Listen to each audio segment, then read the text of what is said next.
எல்லோருக்கும் வணக்கம். நாளைக்கு நிஃப்டி எப்படி இருக்க போகுது அப்படின்னு சொல்லி ஒரு ப்ரெடிக்ஷன் பண்ணி பார்க்கலாம். ஸோ என்ன மாதிரி ரேஞ்சில் நாளைக்கு ஸ்டார்ட் ஆகும் அப்படின்னு நம்ம பார்க்கலாம். ஸோ ரேஞ்சு வந்து பார்த்திங்கன்னா இன்றைக்கி க்ளோஸ் ஆகிருக்கு வந்து 25,018 க்ளோஸ் ஆகிருக்குது. ஸோ அதுலேருந்து ரேஞ்ச் பார்த்திங்கன்னா 25,095 வரையும் போகிறதுக்கான ரேஞ்ச் இருக்குது இங்கே. அதுக்கப்புறம் கீழே பார்த்திங்கன்னா 940 வரையும் 24,940 வரையும் வரதுக்கான வாய்ப்புகள் இருக்குது. ஸோ கிட்டத்தட்ட பார்த்திங்கன்னா ஒரு 50-60 பாயிண்ட்டுக்கான டிஃப்ரென்ஸில் தான் நாளைக்கு சுற்றுறதுக்கான வாய்ப்புகள் இருக்குது. ஸோ ஒன்று இதே இடத்துல ஸ்டார்ட் பண்ணி இங்கேயே நிற்கிறதுக்கான வாய்ப்புகள் இருக்கிற மாதிரி தான் எனக்கு தோணுது. ஸோ மேலே உடைப்பாங்களா அப்படின்னு இதோடைய ப்ரீமியம் எப்படி டிகே ஆகாத பொறுத்து தான் இருக்குது. ஸோ இந்த ப்ரெடிக்ஷனில் இதுதான் ரேஞ்ச் 24,940 25,995. ஸோ இந்த ரேஞ்சுக்குள்ளே தான் எனக்கு சுற்றுறது. ஸோ இது எல்லாமே வந்து என்னுடைய ஓபிஎம் கால்குலேட்டர்லேருந்து வந்த நம்பர்ஸ் தான். ஸோ நான் வந்து செபி ரிஜிஸ்டர் அட்வைசர் கிடையாது.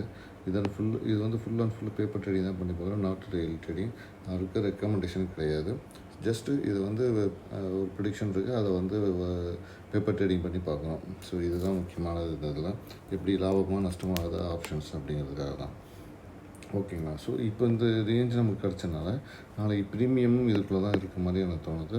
ஸோ இந்த ப்ரீமியம்குள்ளே என்ன மாதிரி இப்போ ஸ்ட்ரைக்ஸ் இதுக்குள்ளே தான் இருக்குது. ஸோ இந்த ஸ்ட்ரைக்ஸ் இருக்கிறதுனால இந்த ஸ்ட்ரைக்ஸ்க்கான ப்ரீமியம் எப்படி இருக்கும் அப்படிங்கிற சொல்லி நம்ம வாட்ச் பண்ணணும் அப்படின்னு நான் என்னுடைய ஓபிஎம் கால்குலேட்டர் சொன்னதில் வந்து 19, 39, 58, 78, 96, 116 இந்த நம்பர்ஸ்லாம் வாட்ச் பண்ணுறது வந்து ரொம்ப முக்கியமானது அப்படின்னு எனக்கு தோணுது. ஸோ நாளைக்கு நான் என்ன மாதிரி ஸ்ட்ரைக்ஸ் வாட்ச் பண்ணுறேன் அப்படிங்கிறத நாளைக்கு பார்க்கலாம்.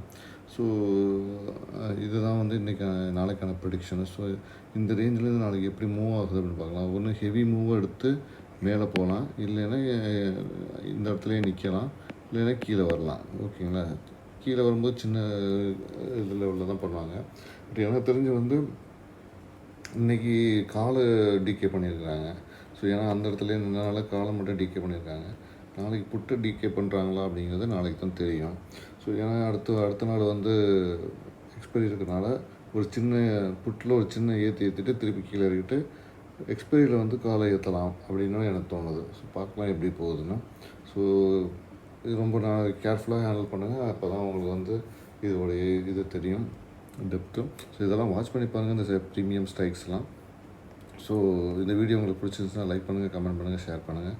மறந்துடாமல் சப்ஸ்கிரைப் பண்ணுங்கள். நன்றி, வணக்கம், தேங்க்யூ.